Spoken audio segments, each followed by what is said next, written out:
तो मेरी ये मांग है कि चाइल्ड विद स्पेशल नीड्स को बेसिकली अच्छे से देखना चाहिए हमें स्कूल के अंदर, और स्पेशल एजुकेटर्स की सही तरीके से नियुक्ति होनी चाहिए इस एजुकेशन डिपार्टमेंट के अंदर। ये मैं सारी लिस्ट कमिश्नर साहब के पास इन लिस्टों के साथ, इन सारे सवालों के साथ एक एक चीज जमा करवाऊंगा।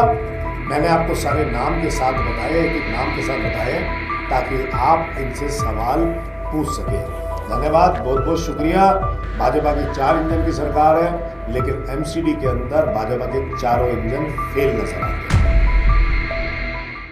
देखिए, मैं आपको बताना चाहता हूं कि दिल्ली के एजुकेशन डिपार्टमेंट के अंदर लगातार भ्रष्टाचार पे भ्रष्टाचार चल रहा है। और जैसे कि हमने पहले भी सीनियरिटी की लिस्ट, अपना प्रमोशन की लिस्ट और ट्रांसफ़र पॉलिसी के ऊपर सवाल उठाए थे, और मैंने आपको बताया था कि पर्ची के माध्यम से लोग ट्रांसफ़र करते हैं। जिसकी पर्ची आ जाती है, मतलब जिसका रोकड़ा आ जाता है, उसकी ट्रांसफ़र हो जाती है, और उसके बदले जिसकी ट्रांसफ़र की जाती है उसने ट्रांसफ़र भी नहीं मांगी होती है। तो मैंने उदाहरण आपके सामने रखे थे। आज मैंने दिखाया कि स्पेशल एजुकेटर्स हैं। स्पेशल एजुकेटर्स मतलब 1514 स्कूल हैं दिल्ली के अंदर एमसीडी के, जबकि ये स्पेशल एजुकेटर्स 1460 है। यानी कि एक व्यक्ति को एक स्कूल भी अगर देंगे तो भी 55 स्कूल खाली रहेंगे। लेकिन जबकि कई कई स्कूल्स में 2-2 स्पेशल एजुकेटर लगे हुए हैं, जहाँ पर उनकी जरूरत नहीं है, वहाँ पर बच्चे ही 5 है या 5 से कम है। तो मैंने आपको जोनों के नाम भी बताए, सारे के सारे। नरेला जोन के अंदर ऐसे है, सिटी एसपी जोन के अंदर ऐसे है, वेस्ट जोन के अंदर ऐसे है। तो मैंने जोन के नाम और स्कूल के नाम भी बताए हैं आपको साथ में। मुझे लगता है एक सवाल उठता है भाजपा पे। पिछले वर्ष 10,000 बच्चे थे जब आम आदमी पार्टी की सरकार थी, तो इस वर्ष 7500 बच्चे कैसे रह गए? मतलब इस साल आपने एडमिशन ही नहीं की चाइल्ड विद स्पेशल नीड्स की। दूसरी बात, सवाल ये उठता है कि जहां पर 2-2 स्पेशल एजुकेटर्स हैं, उनकी तनख्वाह कौन दे रहा है? फाइनेंस डिपार्टमेंट तो एक से ज़्यादा अलाउ ही नहीं करता किसी स्कूल में, तो ये 2 टीचर्स की तनख्वाह कौन दे रहा है?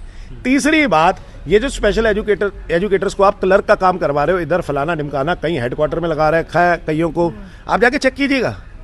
मैंने नाम लिया है, दीपाली जी हेडक्वार्टर में लगी हुई है, आप जाके चेक करो एजुकेशन डिपार्टमेंट में, जबकि वो तो स्पेशल एजुकेटर है।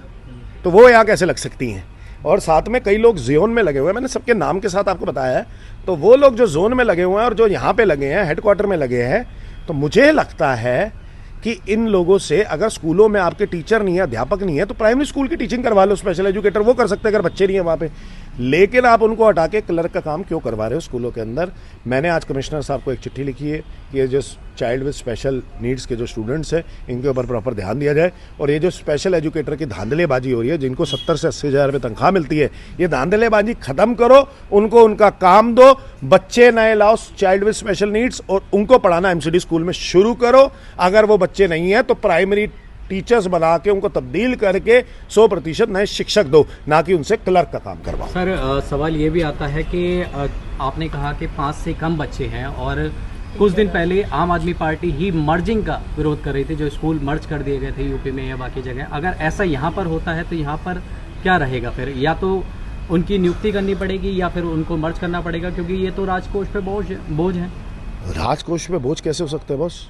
आप बात बताओ ना, 1514 स्कूल है, 1460 टीचर है, तो राजकोष तो अभी आपका पूरा लग ही नहीं रहा। 1514 टीचरों की तो तनख्वाह अलॉटेड है, आपके पास आज 1460 की रही है।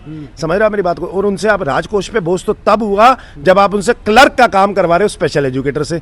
दूसरी बात, जब आप स्कूल को मर्ज करते हो तो नंबर ऑफ स्टूडेंट्स बढ़ जाते हैं, तो जो स्टूडेंट्स के ऊपर फोकस होना चाहिए टीचर का, वो प्रॉपर नहीं जा सकता। समझ रहे हो मेरी बात को?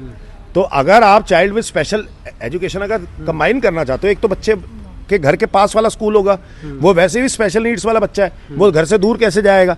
और दूसरी बात, आपके बच्चे दिन प्रतिदिन घट क्यों रहे हैं, ये सबसे बड़ी बात है। बच्चे घटने नहीं चाहिए ना, ये तो बच्चे तो उतने रहने चाहिए। क्या दिल्ली के अंदर चाइल्ड विद स्पेशल नीड्स बच्चे घटे हैं? क्या ये आंकड़ा दिखाता है? नहीं, ये तो बढ़ रहा है दिन प्रतिदिन आंकड़ा। तो फिर ये बच्चे स्कूल के अंदर, आपके एमसीडी स्कूल के अंदर क्यों नहीं आए, और आपने इनके ऊपर ध्यान क्यों नहीं दिया? और ये जो स्पेशल एजुकेटर्स आपके खाली बैठे हैं, इनको क्लर्क बना के क्यों बैठे हो यहाँ पे? क्या 2 नौकरियां खा रहे हैं अब वो एक टीचर मिलकर? क्योंकि उधर क्लर्क की भी जो है वो नौकरी कर रहे हैं, और इधर भी वो है। आप क्या 2 जगह से भी कहीं पे सैलरी आ रही है? नहीं, आप बात नहीं समझे। 2 जगह से सैलरी नहीं, एक सैलरी आप 80,000 रुपये स्पेशल एजुकेटर की दे रहे हो, और उससे काम करवा रहे हो आप 30,000 रुपये वाला। जी, बात समझ रहे हो? वही स्कूल में टीचर के रूप में भी काम कर सकता है, बच्चों का फायदा हो जाएगा। जब आपके पास शिक्षक की कमी है, आप जाके पूछो ना, इनके एजुकेशन कमेटी के चेयरमैन से पूछो, महापौर से पूछो कि आपके पास पूरे शिक्षक हैं स्कूलों के अंदर? कहेंगे नहीं है।